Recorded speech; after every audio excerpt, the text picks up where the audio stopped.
Hello everyone, I hope you all are doing really great. For the past few weeks, I couldn't do many things I had planned because I was sick and I was shifting, which made me feel extremely unproductive and sad at the same time.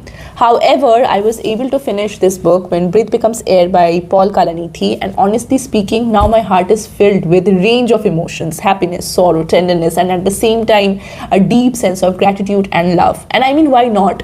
He is Paul Kalanithi. He was a neurosurgeon and at the same time devoted towards literature. At the age of 36, he was diagnosed with terminal illness, stage 4 lung cancer. This book traces to the phase of his life when he was struggling constantly between residency, a terminal illness, and most importantly, his identity. I mean, one day he was a doctor treating dying patients, and the very next day he was a patient himself, fighting with cancer. There are some parts in this book that I don't know how should I explain this, so I guess I will just read it to you. Before my cancer was diagnosed, I knew that someday I would die, but I did not know when. After the diagnosis, I knew that someday I would die, but I did not know when. And then he goes for, because I would have to learn to live in a different way, seeing death as an imposing itinerant visitor, but knowing that even if I am dying, until I actually die, I am still living. This book was so beautiful and deeply, profoundly philosophical at the same time.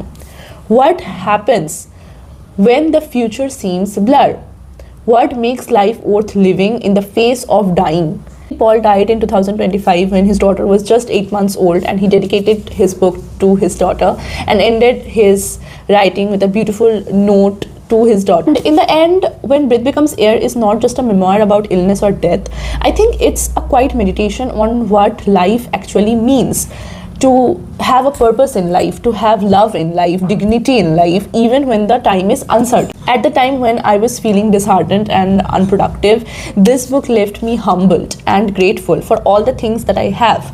It reminded me that life is not always measured with achievements, but with awareness, companionship, and the courage to keep going on.